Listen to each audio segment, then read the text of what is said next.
One, two, three, let's go!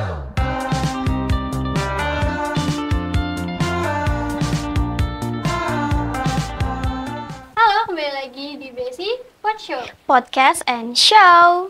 Oke, kembali lagi dengan aku Via. Dan aku Cece. Hari ini kabar teman-teman di rumah gimana nih? Sehat gak? Sehat-sehat dong pastinya ya kan. Kak Cece sekarang gimana kabarnya? Aku juga baik. Kak Via gimana? Sehat. Oke. Kak Via, hari ini kita mau ngapain aja sih? Hari ini kita mau ngasih tahu tips-tips mahasiswa BSI gimana sih caranya untuk jadi mahasiswa berprestasi. Pasti banyak banget kan kalian di rumah yang pengen banget jadi mahasiswa yang berprestasi. Betul banget. Nah, hari ini kita kedatangan siapa nih? Hari ini kita kedatangan mahasiswa berprestasi yaitu Kak Dava Praditya. Halo semuanya. Halo Kak. Gimana Kak kabarnya? Baik, alhamdulillah baik. Kakak dari semester berapa? Dari jurusan apa? Aku sekarang semester 6 dari jurusan sastra Inggris. Wow, sastra Inggris ya. Berarti kakak juga bahasa Inggris dong? Ya Harusnya lumayan. gitu. Iya lumayan. Kakak sekarang sibuk apa?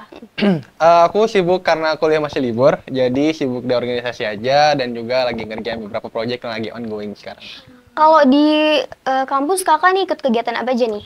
Kalau di kampus aku ikut kegiatan HIMA di Himpunan Mahasiswa Bahasa Inggris dan ya itu doang sih kalau untuk di kampus. Kalau di luar kampus gimana?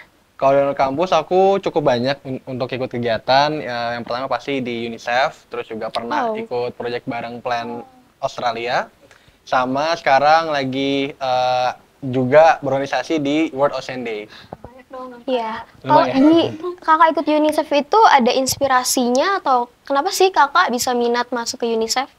Oke, sebenarnya pertama kali aku masuk UNICEF itu karena aku suka banget anak kecil ya. Suka anak-anak. Iya, jadi kayak aku suka mereka karena aku kayak ngelihat masa depan tuh ada di tangan mereka kayak gitu. Oh. Jadi ketika aku ngeliat anak kecil, aku ngeliat masa depan di situ.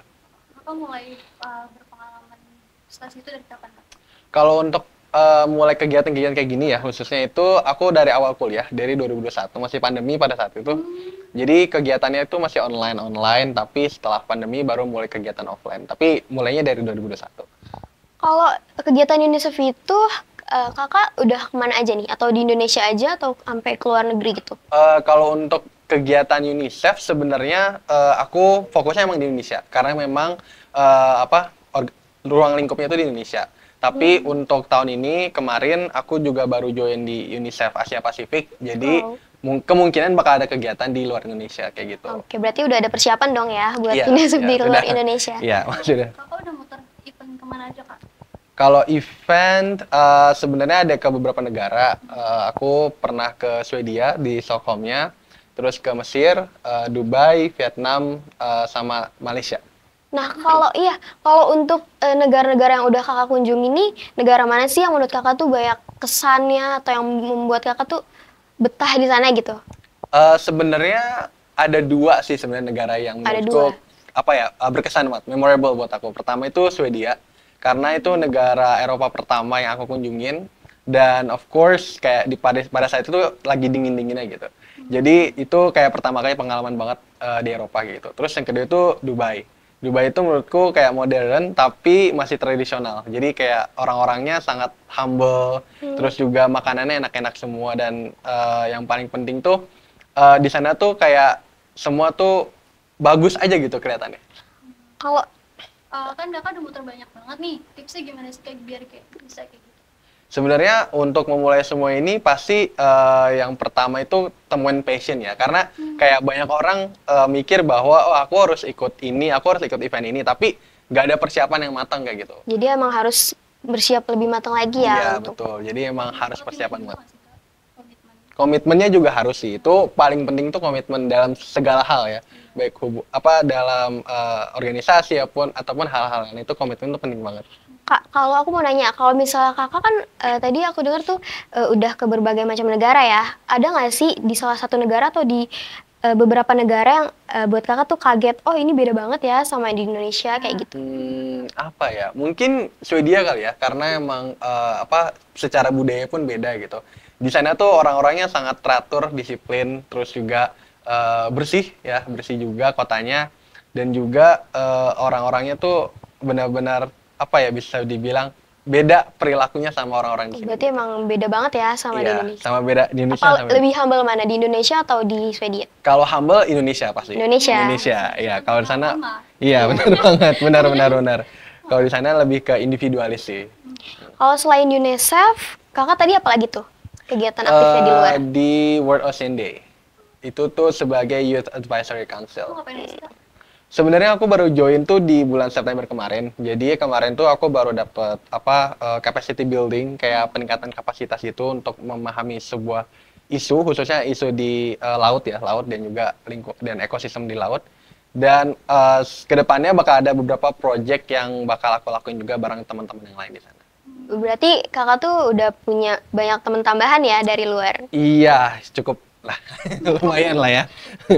Kalau misalnya ngobrol sama teman dari luar Indonesia, kakak pakai bahasa negara mereka atau bahasa Inggris? Bahasa Inggris sih, karena Bahasa aku Inggris. cuman fluentnya Oh, bahasa kepake Inggris di ya? bahasa Inggris aja, iya gitu. Tapi belajar sedikit-sedikit bahasa mereka gitu. Tapi paham kalau mereka ngomong bahasa negara mereka? Iya, beberapa bahasa paham sih, cuman nggak Coba semuanya. belajar nggak sih, Kak? Buat bahasa mereka pernah. Iya, aku sebenarnya dulu pas SMA tuh jurusan bahasa sebenarnya. Jadi bukan IPS atau IPA, tapi bahasa. Dan aku juga dulu belajar bahasa Jerman sama Jepang. Cuman sekarang udah nggak terlalu fasih lagi. Berarti kakak emang suka belajar buat bahasa baru ya? Iya. Bahasa luar. Benar, dari pas SMA, Suka gitu udah ya? SMA ya, udah lumayan suka belajar bahasa.